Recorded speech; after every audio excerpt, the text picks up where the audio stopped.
Tsunami இந்த ஒரு வார்த்தையை கேட்குறப்போ யாராலையும் அவ்வளோ சீக்கிரத்தில் மறக்க முடியாது. அதுவும் தமிழ்நாடு, இந்தியா, இந்த இந்திய பெருங்கடலை சுற்றி இருக்கக்கூடிய அந்த நாடுகளை சார்ந்த நபர்களால் அவ்வளோ சீக்கிரத்தில் மறக்க முடியாது.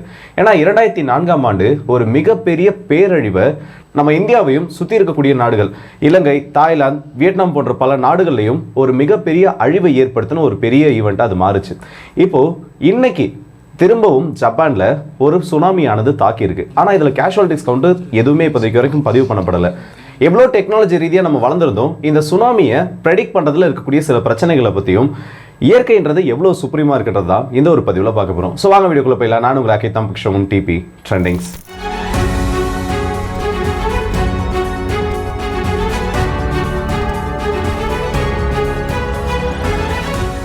முதல்ல இன்னைக்கு நடந்திருக்க அந்த சம்பவத்தை பற்றி பார்த்து முடிச்சிருவோம். அதுக்கு பின்னாடி இந்த சுனாமிக்கு பின்னாடி இருக்கக்கூடிய அந்த சயின்டிஃபிக் தகவல்களை பார்ப்போம். ஜப்பானோட வடக்கு பகுதியில் இருக்கக்கூடிய தீவுகள், முக்கியமான தீவு கூட்டங்கள், ரஷ்யாவோட கம்சட்கா பெனின்சுலா பக்கத்தில் இருக்கக்கூடிய குரில் தீவுகள். இது ரஷ்யாவுக்கும் ஜப்பானுக்கும் நடுவில் சில பிரச்சனைகளை ஏற்படுத்தின ஒரு தீவு கூட்டம்னு சொல்லலாம். ஏன்னா இந்த தீவு கூட்டங்களோட சில முக்கியமான தீவுகள் ஜப்பானோட கண்ட்ரோலையும், மீதம் இருக்கக்கூடிய தீவுகள் ரஷ்யாவோட கண்ட்ரோலையும் இருந்திருக்கு. இந்த குரில் தீவுகளுக்கு ரொம்பவே பக்கத்தில் கடலுக்கு 12 கிலோமீட்டர் ஆழத்தில் 8.8 அளவு ரிக்டர் அளவுக்குள்ள பதிவாகக்கூடிய அளவுக்கு பூமிக்கு கீழே ஒரு நிலநடுக்கமானது ஏற்படுது. இப்படி ஏற்பட்ட இந்த நிலநடுக்கம் அதை தொடர்ந்து சுனாமி எச்சரிக்கையானது விடுக்கப்படுது. ரஷ்யா, ஜப்பான், கொரிய நாடுகள், இந்த பக்கம் அமெரிக்கா, இன்னும் நிறைய நாடுகளுக்கு இந்த சுனாமி வார்னிங் ஆனது கொடுக்கப்படுது. ஜப்பானை இந்த சுனாமி அலைகள் இன்னைக்கு தாக்கி இருக்கு. இதனால பெருசா எந்த ஒரு பாதிப்பும் ஏற்படல. ஏன்னா நியர்லி 1.5 லட்சம் நபர்களுக்கும் அதிகமா, எல்லா பகுதியை சேர்த்து பார்த்தோன்னா 2 லட்சம் நபர்களுக்கும் அதிகமா இந்த சுனாமி வார்னிங் வந்ததுக்கு அப்புறமா இத்தனை அதிகமான நபர்கள் ஒரு பாதுகாப்பான பகுதிக்கு மாற்றப்பட்டுட்டாங்க. இந்த சுனாமி அலைகளோட அதிகபட்ச உயரம்ன்றதை பார்க்குறப்போ அதிகபட்சமா ஒரு 5ல இருந்து 6 அடி வரைக்கும் இதோட உயரம்ன்றது பதிவானதா சொல்லப்பட்டிருக்கு சில இடங்கள்ல. இதனால பெருசா எந்த ஒரு பாதிப்பும் ஏற்படல. முன்கூட்டியே வார்னிங் இருந்ததுனாலையும் இந்த சுனாமி அலைகள்ன்றது பெருசா ஒரு எப்படி சொல்றது, ரொம்ப டிஸ்டன்ஸ்ல இருந்து டிராவல் பண்ணி வந்தனால ஜப்பானுக்கும் இது ஏற்பட்ட அந்த இடத்துக்கு இருக்கக்கூடிய தூரம் பார்த்தோன்னா 500 கிலோமீட்டருக்கும் அதிகம். இந்த அளவுக்கு அதிகமான தூரத்துல இருந்து வந்ததுனால மோஸ்டா இதனால பாதிப்பானது ஏற்படல. ஆனா இதே ஜப்பானோட வரலாறு எடுத்து பார்த்தோன்னா 2011 வந்த சுனாமி ஒரு பேரழிவு அங்க ஏற்பட்டுச்சு. 18,000 நபர்களுக்கும் அதிகமா இறந்தாங்க. அப்போ அந்த சுனாமி ஏற்படுத்தின அழிவுகளுக்கு முக்கியமான காரணம் ஜப்பானோட கடற்கரை பகுதிகளில் இருந்து வெறும் 72 கிலோமீட்டர் தொலைவுகளில் அந்த நிலநடுக்கமானது ஏற்பட்டுச்சு. இப்போ இந்த சுனாமிக்கு பின்னாடி இருக்கக்கூடிய சயின்ஸை பார்த்தோன்னா ரொம்ப ஒரு சிம்பிளான கான்செப்ட் தான். இப்போ நீங்கள் ஒரு வாட்டர் பாட்டில் இல்லை ஏதோ ஒரு பாத்திரத்தில் தண்ணி எடுத்து வச்சுட்டு கீழே இருந்து ஒரு பெரிய ப்ரெஷர் இல்லை ஒரு பெரிய ஃபோர்ஸை கொடுத்து தட்டினீங்கன்னா அதில் அந்த வட்ட வடிவிலான அலைகள் உருவாகிறத உங்களால் கவனிக்க முடியும். அந்த அலைகள் டிராவல் பண்ண அது மேலே அந்த கரையில் மோதி அதை சிதறதையும் உங்களால் பார்க்க முடியும். இதே ஒரு கான்செப்ட் தான் இந்த சுனாமிக்கு பின்னாடி இருக்கு. இப்போ ஏற்பட்டிருக்கக்கூடிய இந்த நிலநடுக்கம், அதை தொடர்ந்து ஏற்பட்ட சுனாமின்றது 2 முக்கியமான டெக்டானிக்கல் பிளேட்ஸ்னால இந்த இடத்துல உருவாயிருக்கு. இந்த டெக்டானிக்கல் பிளேட்ஸ்னா என்னன்னு கேட்டீங்கன்னா கண்ட தகடுகள்னு சொல்லுவாங்க. இப்போ நம்ம பார்க்குற மாதிரி நம்ம நாட்டோட எல்லைகளை ஒரு லைன் போட்டு பிரிச்சுட்டு இல்லை இந்த இடத்துல ஃபென்சிங் போட்டு பிரிச்சுட்டு ஏகப்பட்ட அட்டுழியத்தை மனித இனமானது பூமியில் பண்ணிட்டு இருக்கு. ஆனால் இயற்கைக்கு இது எந்த ஒரு வரையறையுமே கிடையாது. இயற்கைக்கு இருக்கக்கூடிய நேச்சுரல் பவுண்டரின்னு பார்த்தோன்னா இந்த டெக்டானிக்கல் பிளேட்ஸ் தான். இதை கண்ட தகடுகள்னு சொல்லுவாங்க. ஒவ்வொரு நிலப்பரப்பையும் தாங்கக்கூடிய தகடுகள். அப்படி இந்த இடம் எந்த இடத்துல இருக்குன்னு பார்த்தீங்கன்னா இதெல்லாம் சப்சிடியல் ஜோன்னு சொல்லுவாங்க. ஒன்று ஓஹோஸ்ட் பிளேட்னு சொல்லுவாங்க, அது ரஷ்யாவோட பக்கம் இருக்க பகுதி. இன்னொன்று பசிபிக் பிளேட்.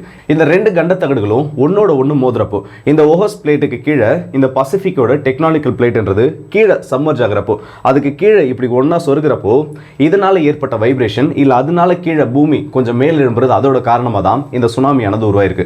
சிம்பிளான ஒரு கான்செப்ட் தான். இப்போ நம்ம இந்தியாவை பொறுத்த வரைக்கும் ரொம்ப சேஃபான ஒரு ஜோன்ல இருந்துட்டு இருக்கோம். ஏன்னா அதிகமா பூமியில் நிலநடுக்கம் ஏற்படக்கூடிய பகுதியில் நம்ம கிடையாது. அதுக்கு முக்கியமான காரணம் நம்ம இந்தியான்னு சொல்லக்கூடியது ஒரு துணை கண்டம், ஆசிய கண்டத்தோட ஒரு ஒருங்கிணைந்த பகுதி நம்ம கிடையாது.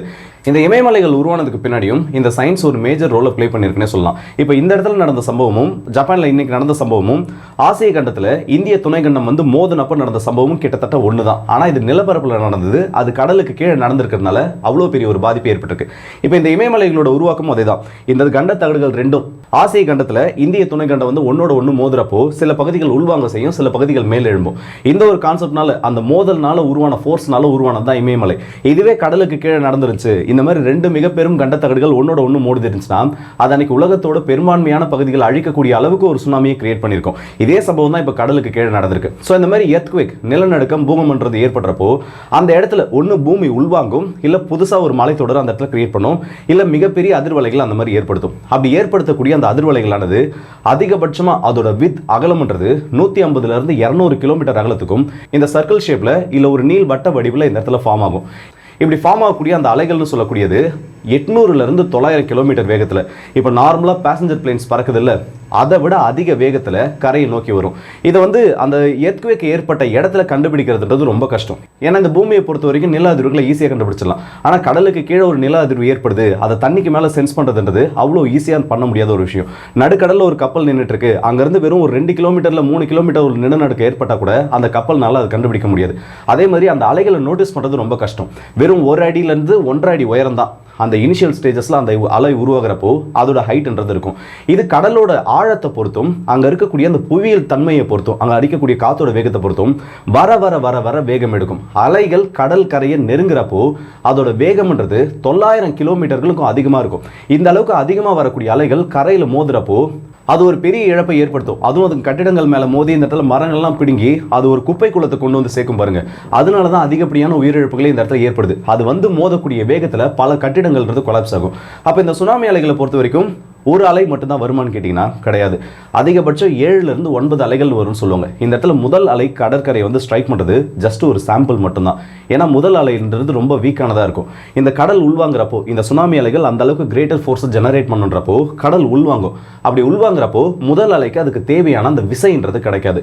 அது கிரியேட் பண்ணக்கூடிய எனர்ஜின்றது இந்த கடற்கரையை ஒட்டி வரப்போ, ஏன்னா ஆழமாக இருக்கக்கூடிய பகுதிகளில் இல்லை தண்ணிக்கு மேலே ஒரு அலை உருவாகிறது ரொம்ப ஈஸியானது. இந்த மாதிரி ஆழம் குறைந்த பகுதிகளில் அந்த முதல் அலை தாக்குறப்போ அதோட வீரியம்ன்றது கம்மியாக இருக்கும்.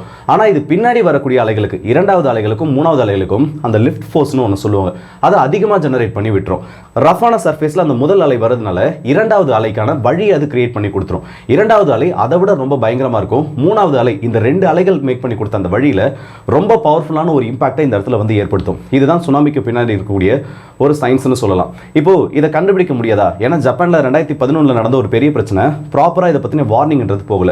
அதே மாதிரி சில இடங்கள்ல அது சம்பந்தப்பட்ட சுனாமியை கண்டுபிடிக்கக்கூடிய எக்யூப்மெண்ட்ஸ் ஃபெயில் ஆயிட்டதா சொல்லியிருந்தா சில செய்திகள் நடந்து வெளியில இருக்கு. அது உண்மையான்னு கேட்டனா கிடையாது. ஜப்பானை பொறுத்த வரைக்கும் அதிகமா இந்த எர்த்குவேக் ப்ரான் ஜோன்னு சொல்லுவாங்க, அதிகமா நிலநடுக்கம் ஏற்படக்கூடிய வாய்ப்புள்ள பகுதிகள் அந்த ஒரு ஜோன்ல இருந்துட்டு இருக்காங்க. அதிகமா இந்த சென்சார்ஸை பில்ட் பண்ணி வச்சிருக்கிறது அவங்க தான். சைஸ்மிக் சென்சார்னு சொல்லுவாங்க. இதை கடலோட அடிப்பகுதியில் பொருத்தி வச்சு பூமியோட அந்த கண்டத்தகடுகளோட உராய்வையும் கீழே நடக்கக்கூடிய அந்த மாற்றங்களையும் பூமியோட அதிர்வலைகள் எல்லாத்தையும் கவனிச்சுட்டே இருப்பாங்க. இந்த நிலநடுக்கமானது ஏற்படுதுன்னா அடுத்த 3 to 5 நிமிஷத்துக்குள்ள அந்த இடத்துல சுனாமி அலைகளானது உருவாக ஆரம்பிச்சிடும். அதே மாதிரி இந்த நிலநடுக்கம் ஏற்பட்ட 9க்கு மேலே ஏற்பட்டுச்சு. அப்போ ரிக்டர் அளவுக்குள்ள 3 நிமிஷத்துல வார்னிங் ஆனது கொடுக்கப்பட்டுச்சு. ஆனா அந்த பவர்ஃபுல் சுனாமியை தாங்கிறதுக்கு ஜப்பான் கிட்ட அப்போ இன்ஃப்ரான்றது கிடையாது. அவங்க அதிகபட்சம் கட்டியிருந்த அந்த சி வால்ஸ்னு சொல்லுவாங்க. ஜப்பான்றது எல்லா பக்கமும் கடலால் சூழப்பட்ட பகுதி. நிறைய கேனல்ஸ்ன்றது அந்த இடத்துல பில்ட் பண்ணி வச்சிருந்தாங்க. இந்த கடற்கரையை ஒட்டிய தாழ்வான பகுதிகளில் 40 அடி உயரத்துக்கு அவங்க தடுப்பு சுவர்களை சி வால்ஸ்னு சொல்லுவாங்க அதை கட்டி வச்சிருந்தாங்க. ஆனால் அந்த இடத்துல எழும்பின அலைகளோட உயரம்ன்றது 49 அடிகளுக்கும் அதிகமாக இருந்தனால எவ்வளோ பெரிய ஒரு சுவரை இவங்க கட்டி வச்சிருந்தாலும் அந்த தடுப்பு சுவர்கள்னால உள்ள வந்த அந்த சுனாமி அலைகளை நிறுத்த முடியல. ஸோ இந்த மாதிரி சென்சார்ஸ்ன்றது இன்னைக்கும் உலக அளவில் இருந்துட்டு தான் இருக்கு. என்னதான் நம்ம கால்குலேஷன் பண்ணாலும் இந்த அலைகளோட வேகத்தை துல்லியமாக கணிக்க முடியாது. அதுவும் இத்தனை அலைகள் தான் வருதுன்றதையும் நம்மளால துல்லியமாக கணிக்க முடியாது.